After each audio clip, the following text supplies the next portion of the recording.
Welcome, everyone. My name is Holland Hubert, calling in from Atlanta, Georgia, and I want to welcome you all to this podcast.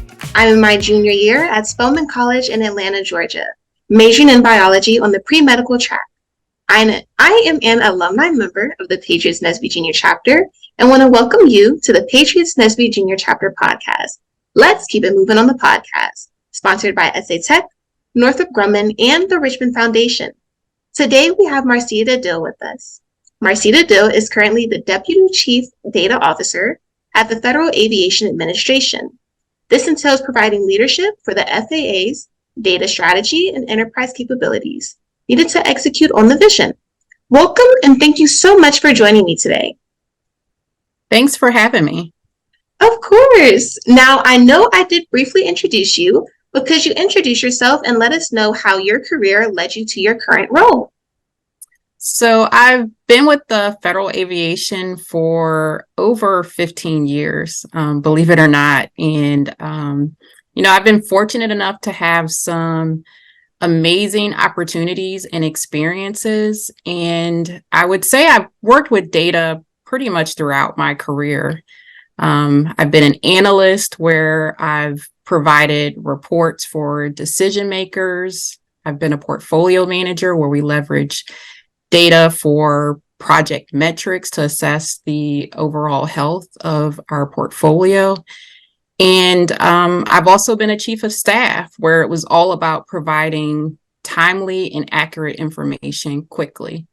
And now I serve as the Deputy Chief Data Officer, where, as you mentioned, we're responsible for providing strategic direction for our FAA data strategy. And it's guided by the fact that data is integral to delivering on our mission.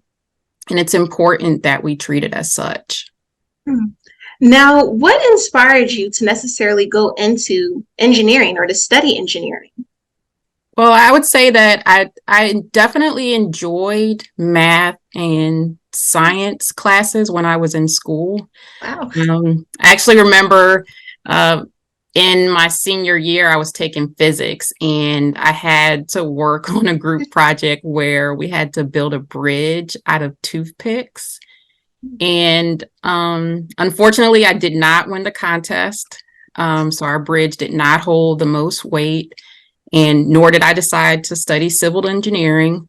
But for some reason, my uncle saw something in me and said, you know what, I think you should consider studying engineering in college. And he also was an engineer, and he encouraged me to apply to Tennessee State, which was his alma mater. Wow. And I would say the rest is history from there. Wow. So what did your experience kind of look like in college, and how did that play or prepare you for your current role? So Tennessee State was a HBCU, and it was an amazing experience. I loved it.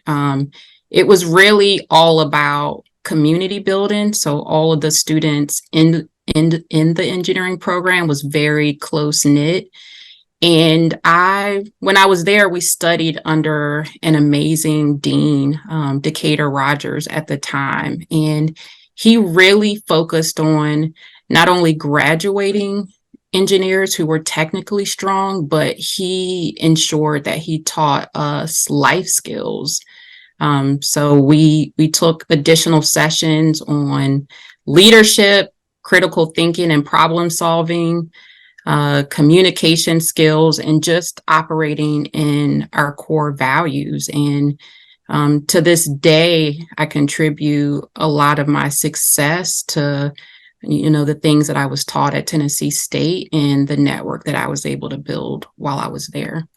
Wow. And so how did those classes kind of play out for you? Were they very rigorous? How did that work out? Because I'm personally, I don't like math. I don't like engineering. So how did that play for you? I would say it wasn't too bad. They had a summer engineering program that I attended before I started my freshman year. And while I was there, I was able to connect with what I call like my study group. So we basically moved together throughout our time at Tennessee State. And I would also say I had a strong foundation from going to school in Calvert County. So the math was really not, it wasn't too difficult for me, but definitely the science classes were challenging. Physics, of course, we had to take physics 1 through 4, and it was a struggle. It was very abstract concept. So I was glad when I finally kind of made it out. But, I would say overall, I really enjoyed the design aspect to engineering. So being able to take a problem, to break it down, to really figure out what the requirements, were, and how to turn that into something useful that could improve, a process or a product or a problem that existed. And so I know you kind of talked about some of the opportunities that you had before, even starting college. So kind of going or segueing off of that, what opportunities exist in the public sector for engineering and other STEM majors? I would say numerous opportunities exist. I was able to come into the agency through our direct hiring authority for engineers because it's considered, a highly sought after role and in some cases hard to fill. So for those who are in school and are studying engineering, definitely consider opportunities in the public sector. We hire pretty much any discipline when it comes to engineering. We have, if you think about airports, the design and the construction, there's a definite role for civil engineers in that planning. We also, when your airplane lands at night and you see those lights, there are electrical engineers working on the requirements and specification for that. We hire aerospace engineers, like you name it, there's a place for you. And then we also have, other fields that we look at. So I'm in IT. We've been heavily recruiting for data scientists and those in other careers related to data, like data engineering and data management. But we also have a focus on cybersecurity and IT specialist. So, I would say definitely consider opportunities in the public sector. And, I would say you'd be hard pressed not to find a place where you belong in the government. Wow. And so I guess even before talking about after college and things like that, how did you find opportunities while you were in college that ended up preparing you for your current role? I was really focused on looking for experiences that allowed me to apply what I was learning in class. So when I was in school, I interned every summer. So I spent my first summer at General Motors in Bowling Green, Kentucky, where they manufactured Corvettes, which was amazing to watch a car being built from beginning all the way to the end. I also had an opportunity to work for Hewlett Packard, who made printers in both San Diego and also Idaho. So it wasn't just about, applying, what I learned. It was also about having new experiences. I had never left Maryland, so going to Tennessee was a big leap in being able to go from Tennessee to live in other states. It really allowed me to grow not only as an engineer, but also personally. Wow. And so thank you so much for this lovely conversation. Before we wrap up, I do have one last question. So I was wondering, what advice would you give a high school student who's considering a degree in STEM or specifically within engineering? My advice would be do it. We need diversity in the field of STEM. It's so important for organizations like NSBE Junior to have such an impactful role in our community.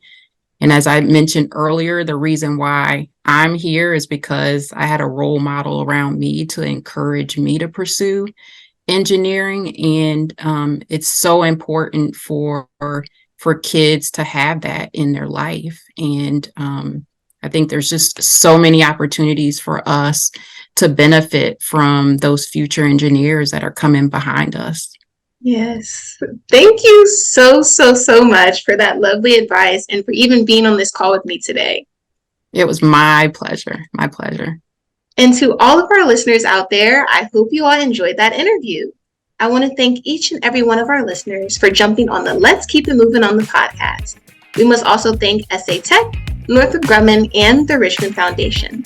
If you would like to hear this podcast or share it with your friends, please go to Patriots NSBE Junior website, www.patriots-ttc.org.